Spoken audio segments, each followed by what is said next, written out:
Chen Xiaozi is a blind bounty hunter. His life is all about catching criminals, gambling, and wine. The man spends another evening in a gambling house, where he easily beats everyone and is about to leave with the money he earned, but a croupier joins him and offers a bet. They play one-on-one, and if the blind man wins, all his money is doubled, but if the manager wins, the blind man must leave his hand in the establishment. The game begins and the croupier announces that the blind man has lost, although he has not, and even as the audience begins to whisper, the manager declares that he decides the outcome of the match. A fight is about to break out in the hall, but the manager himself appears on time and stops the manager's impudence.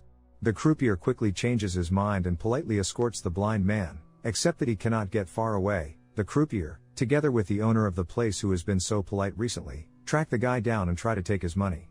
But the blind man quickly gets rid of both the gambling house owner and his mercenaries. A month before what happened, Blind catches another arsonist and brings him to the village to catch his breath and get some rest on the way to town. Smelling the scent of delicious wine, Chen summons the hostess, young Ni Yan, and asks to sell him a flask of the drink. The girl refuses, as the wine is meant for her wedding to be held tomorrow, but she offers the traveler to stay and join them for the feast to taste the wine and have a good meal. Proud Chen accepts the invitation but gives the bride money. For not being a relative or friend of the family, he is not prepared to sit down at the table without payment. The girl's wedding is also attended by her brother, whom she hasn't seen in years, but the man is not much loved in the village, so all the guests disperse and the celebration comes to an end. Chen goes to bed, too, having had a little too much wine. At night, the blind man wakes up and goes out into the yard, where he immediately realizes that something is wrong. There are dishes and furniture lying on the ground, as well as the bodies of the bride's relatives. He also finds Ni Yan alive on the table, but it's clear that they did something bad to her. It turns out that when Chen went to sleep, the same gambling house owner, who he will meet a month later, came to the winery. He had some business with the bride's brother and came to the wedding to settle some matters with him. He did this by destroying everyone and leaving only Ni Yan alive, but before he left the girl was pinned to the ground several times. The blind man hands the caught arsonist to the constable and waits for his reward, and at the same time reminds the policeman of what happened to the winemaking family, hoping that the perpetrators will be punished. Arrows are left at the crime scene with the name of the raiders written on them, and it seems that all that remains is to arrest them. But the constable asks Ni Yan to forget everything, promising her to see her relatives off to their last journey with dignity. The girl looks up in horror at the public defender not understanding what he is saying. When the policeman realizes that the agreement with the victim is impossible, he reverses the facts so that she becomes the accused. The blind man stands up for the girl, but the constable asks the boy to keep his mouth shut and mind his own business. Then Chen releases the girl by force and says she needs to get away, but Ni Yan asks the blind man to take her with him since she has no one else and wants to get to town to find justice there. After a few days' journey, the couple reaches Luoyang. The first thing they do is go into a diner to finally eat from their long journey, after which the girl leaves the boy some wine and goes to the end of town, where there is a large drum. By hitting it you can get help.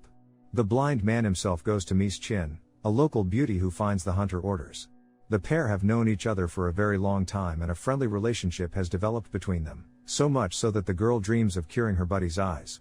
To do this, she gives him a new assignment for which he will receive a large sum of money, and this money is enough to go to the best healers. Chen jokes that he doesn't want to see how she grew up. However, a little hope did set inside of him. Chen is about to leave as a crowd of people rushes into the house, one of them injured, and expecting the girl to help, he tells her that trouble has happened in town. A strange woman has jumped out of the monastery and attacked his master. Realizing that the wounded man is talking about Ni Yan and describes her as outwardly easygoing, Chen can't stand it and grabs the man by the cut hand and pushes him outside. Surprised, Miss Qin asks the boy what happened, and after hearing the story, she asks her friend not to get involved either. The family who is responsible for what happened has too much influence and they get into trouble. Realizing that Chen doesn't want to hear it, Miss Qin kicks the boy out of his house. But the blind man decides to return to the city and protect Ni Yan, who has suffered enough as it is, and now she has to bear the punishment for someone else's crime. That's when Chen ends up at the gambling house and then on the night street with the owner of the establishment. Instead of getting his money, the businessman found himself on the ground, and the blind man urged him to ask where Ni Yan is now. It turns out that the girl was sent to the executioner's house, where she suffered a lot, but the warrior stripped her tormentor and took the girl in his arms to the house of Miss Qin. The blind man tells the girl he will drive her and Ni Yan out of town and they must forget him forever, lest they get into trouble. Miss Qin asks his friend to leave with them, but he admits that he knows his sight cannot be restored and his life will no longer be different. So, Chen decides to stay in town and avenge Ni Yan's torment. The warrior takes the girls outside the city and sends them on his horse away from Luoyang's injustice. The master of the gambling house wakes up in a dark room. He tries to frighten the blind man by telling him about his influential relatives, but Chen says that he has already figured out the crook's entire pedigree. He had only thieves in his family. The blind man begins the procedure of interrogation, asking why Ni Yan's family was exterminated.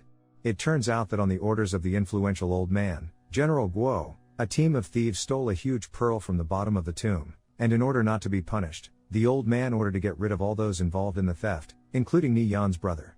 But since he wasn't the only one there, his whole family was also caught in the crossfire. Finding out the reason and the culprit, Chen uses a thin metal wire. Panic rises among the criminal elements over the blind man's actions and witnesses the conversation with a guy who recently came to Mies Qin for help. He says he knows where to look for the blind man, and the whole crowd comes to the girl's house. When they open the door, a thin metal wire is triggered, the other end of which is wrapped around the crook's neck. Mies Qin takes the wounded girl to his cabin in the woods and, having packed her things, tells her where she must go next on her own. Qin herself also leaves, but not far from the forest house she falls into the hands of the mercenaries sent to get them. The general's men punish Mies Qin while the blind man cuts up his troops. The general himself is furious, as the situation has caused him to lose his bride, for whom he was plotting to steal the pearl. Mies Qin's body appears in the center of the city in an empty boat, sailing under bridges and shocking all her friends. It is all covered with arrows. The blind man discovers this and his thirst for revenge becomes even stronger, so much so that he even manages to open his eyes for a moment. Chen arrives at the monastery where the perpetrator of the tragedy has amassed an entire army, but the blind man single-handedly takes them all out, sprinkling fire water on the warriors as a last resort. At one point the general's chief warrior picks up his bow and several arrows are left in Chen's armor, hurting him, but Blind continues his battle and despite everything he stops the life of the one who started the madness in the winemaker's house. The blind man's horse, which was left alone when Mies Qin was gone, appears at the door. He has found his master and now they can leave the city together. Ni Yan finds her refuge and is handed a letter from the blind man, in which he writes on behalf of Mies Qin to the girl that all is well. The blind man himself continues his hunt for those who bring terror to other people's homes, and all he has is a cane and his black horse. Friends, thanks for watching. Write in the comments below your thoughts about this movie. And please don't forget to support us by liking and subscribing.